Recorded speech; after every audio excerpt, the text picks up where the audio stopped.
देखिए, अब इसके पहले हम लाइट का 5वां अध्याय आयन का तरंग सीधा खत्म किया जा चुका है। इसके बाद लाइट का हम लोगों के सामने लाट पास, प्रकाश का व्यतिक्रमण, प्रकाश का विवर्तन और प्रकाश का ध्रुवण हमारे सामने आया हुआ है। ठीक, जैसे ही अगर ये पार्ट खत्म होता है तो हम समझेंगे कि हमारा संपूर्ण लाइट क्या हुआ, खत्म हो गया। इसके बाद हम एक प्लान के तहत हम अगला चीज हम लोग चालू करेंगे। तो पहले नंबर हमारा टॉपिक है अध्यारोपण का सिद्धांत, प्रिंसिपल ऑफ सुपरपोजिशन। ये तो आप लोग को बहुत बार ये समझा कर बताया गया है कि प्रकाश को दो भागों में बांटा गया है। एक होता है किरण प्रकाश की और दूसरा होता है तरंग प्रकाश।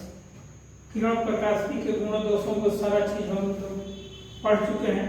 उसमें बताया गया है कि प्रकाश एक स्थान से दूसरे स्थान तक सरल रेखा के रूप में गमन करती है। ये सारा चीजें आप लोगों को बताया जा चुका है। और तब इसके बाद बताया गया है कि प्रकाश एक स्थान से दूसरे स्थान तक तरंग के रूप में गमन करती है, जिसका हम एक पाठ हम लोग तरंग सिद्धांत पढ़ चुके हैं। अब देखिए, जब तरंग साधारण निर्णय तरंग प्रकाश में आपको तरंग दिखाई नहीं देता है तो आप समझते हैं कि प्रकाश में कोई तरंग नहीं होता। थोड़ा सा देखिए, तो जब तालाब में पत्थर का टुकड़ा जब गिरते हैं तो वहां से पानी उछलता है और बड़े बड़े लहरों के रूप में आगे किनारे तक। उसी तरह प्रकाश की तरंग होती है जो एक स्थान से दूसरे स्थान तक गमन करती है। थोड़ा इंट्रोडक्शन इसलिए दिया जाता है कि प्रकाश तरंग है, यह सामने से बेटा आपको दिखाई नहीं देता है, इसलिए जब तक ये आपके सामने से गुजर नहीं तो खीसों कहानियों में बनकर आ जाती है। इसलिए हम लोग बार बार प्रयास करते हैं कि जब भी कोई नया टॉपिक शुरू होता है तो प्रकाश की तरंग की प्रकृति के बारे में थोड़ा सा हल्का इंट्रोडक्शन दे देते हैं ताकि आपको पता है। उस दिन पहले ही दिन हम लोगों को इसके बारे में बता चुके हैं। तरंग के सिद्धांत को जब हम लोग एक्सप्लेन कर रहे थे वहां पर बताए थे। तो आप एक चीज को ध्यान से सुनिए। आज हमको पढ़ना है अध्यारोपण के कारण, अध्यारोपण का सिद्धांत। ध्यान से जब आप तालाब में पत्थर का टुकड़ा फेंकते हैं तब जब तरंगें निकलती है तो वहां पर जो पानी के छोटे छोटे कण होते हैं उसमें भी विस्थापन हो जाता है, उसमें भी विस्थापन हो जाता है। तो यह सिद्धांत कहता है अध्यारोपण के सिद्धांत के अनुसार जब दो या दो से अधिक प्रकाश तरंगें, जब दो या दो से अधिक प्रकाश तरंगें किसी माध्यम में एक साथ गमन करते हैं तो माध्यम के कण भी उसके साथ प्रभावित होते हैं, अर्थात माध्यम के कण भी उसमें क्या होता है, विस्थापन होता है।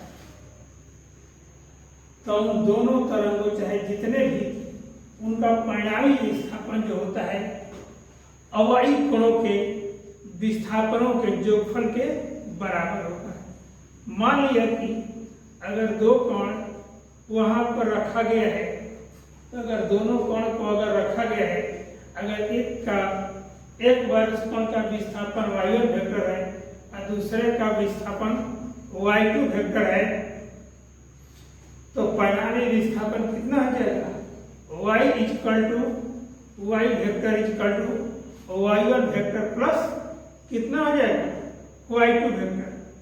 तो ये होगा परिणाम विस्थापन हो जाता है। तो इसे हम क्या कहते हैं, अध्यारोपण का सिद्धांत कहते हैं। देखिए, अध्यारोपण को दो भागों में बांटा गया है। क्या किया गया है, अध्यारोपण को दो भागों में बांटा गया है। एक होता है संपोषी अध्यारोपण और दूसरा होता है विनाशी अध्यारोपण होता है। तो पहले संपोषी अध्यारोपण के बारे में देखिए। जब एक ही तरंगदैर्घ्य वाली जब दो तरंग लिए जाए और दोनों का तरंगदैर्घ्य क्या होता है, समान हो, तो कभी देखिएगा तरंगदैर्घ्य समान कहा जाता है, आयाम समान कहा जाता है, आवृत्ति। तो इस तरह जब दो प्रकाश तरंगे जिनके तरंगदैर्घ्य बराबर हो या जिनके आवृत्ति बराबर हो या जिनके लगभग आयाम बराबर हो, किसी माध्यम में एक ही दिशा में समान कला में क्या करते हैं, समान कला में गमन करते हुए समान कला में अध्यारोपित होते हैं। क्या होते हैं, समान कला में अध्यारोपित होते हैं। तो इस प्रकार के अध्यारोपण को हम क्या कहते हैं, संपोषी अध्यारोपण। समान कला का मतलब समझिए, कहने का मतलब है तरंग जब गमन करता है तो ध्यान दें, तरंग जब गमन करता है तो तरंग के ये वाला भाग क्या कहलाता है, श्रृंग कहलाता है। और ये भाग क्या होता है, गर्भ कहलाता है। तरंग कितना है, दो। जब यहाँ पे एक और तरंग ले लीजिए, एक है एक दो है। जब दो तरंगों के गर्भ एक साथ मिलते हैं, क्या होते हैं, गर्भ एक साथ मिलते हैं। देखिए दर्शाया गया है, गर्भ एक साथ मिलते हैं या श्रृंग एक साथ मिलते हैं या गर्भ एक साथ मिलते हैं। जब दो तरंग जब अध्यारोपित होते हैं तो उनके श्रृंग एक साथ मिले या गर्भ एक साथ मिले तो ये क्या होते हैं, समान कला में मिलते हैं। इस प्रकार के अध्यारोपण को हम क्या कहते हैं, संपोषी अध्यारोपण। कंस्ट्रक्टिव सुपरपोजिशन कहते हैं। फिर से सुनो, जब दो या दो से प्रकाश तरंग जिनके तरंगदैर्घ्य समान हो, एक ही दिशा में गमन करते हुए समान कला में अध्यारोपित होती है। क्या होती है, समान कला में अध्यारोपित होती है। इसका मतलब है कि एक तरंग का गर्भ या एक तरंग का श्रृंग दूसरे तरंग के श्रृंग से या एक तरंग का गर्भ दूसरे तरंग के गर्भ से जब अध्यारोपित होते हैं तो वैसे अध्यारोपण को हम क्या कहते हैं, वैसे अध्यारोपण को हम संपोषी अध्यारोपण कहते हैं। जैसे चित्र में देखो दर्शक है, ये चित्र है, चित्र में तरंग का डायग्राम है। ये पहला तरंग है, ये दूसरा तरंग है, वाई वेक्टर है, ये है वाई। एक तरंग का ये सिंह है, ये दूसरे तरंग का सिंह है। अध्यारोपित होते हैं और यहाँ पहुंचते हैं तो नीचे इसका गर्थ हो गया, इसका गर्थ हो गया, ये फिर स्ट्रिंग हो गया। लेकिन दोनों का रिजल्टेंट क्या है, वाई है। y1 प्लस y2 को जोड़ देंगे, एक तीसरा एक मोटा लाइन बना हुआ है ना, मोटा लाइन जो बना हुआ है, ये दोनों का क्या है, रिजल्टेंट है। तब हम अगला पढ़ेंगे विनाशी अध्यारोपण पढ़ेंगे।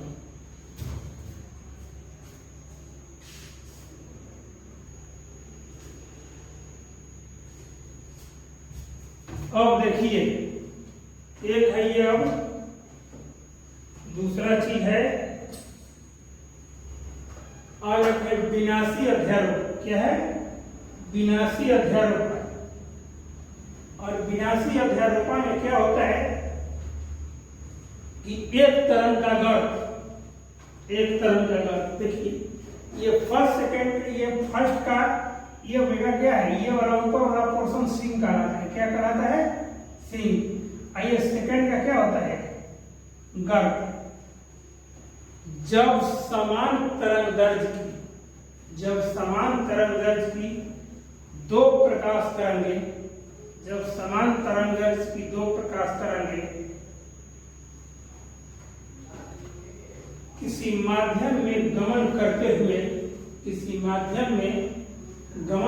हुए एक दूसरे के किसी माध्यम में गमन करते हुए एक दूसरे के विपरीत कला में अध्यारोपित होती है। वहां पर क्या था, समान कला में अध्यारोपित था, और यहाँ क्या है, विपरीत कला में अध्यारोपित होती है।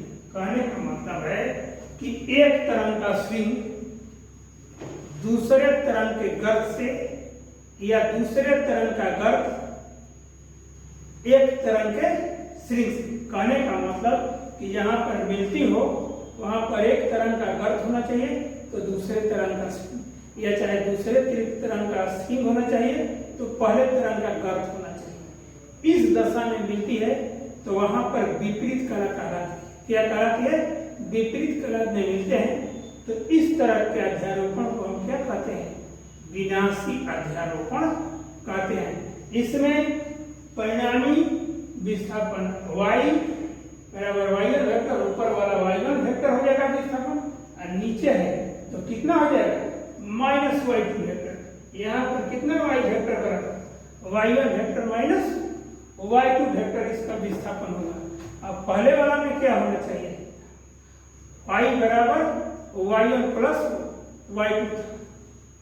अब देखिए यहाँ पर देखिए, ये पहला तरंग है, ये फर्स्ट है, ये सेकंड है, डॉट लाइन सेकंड, ये ऊपर स्विंग है, नीचे क्या है, गर्त है। ये दोनों को मिलाकर ये रिजल्टेंट पैदा हो रहा है। परिणामी विस्थापन कितना है, y, और यहाँ से ये चल रहा है, ये ऊपर हो गया, ये स्विंग के रूप में आ गया, ये क्या हो गया, गर्त के रूप में हो गया। जब ये ऊपर है यहाँ स्विंग के रूप में हो गया, ये वाला पोर्शन गर्त के रूप में होगा, ये स्विंग के रूप में हो गया, और ये क्या हो गया, गर्त के रूप में हो गया। अब इन्हीं के मेल से क्या होता है, जिस तरंग की उत्पत्ति होता है, परिणामी जो विस्थापन प्राप्त होता है, वह कौन सा अध्यारोपण होता है, विनाशी अध्यारोपण।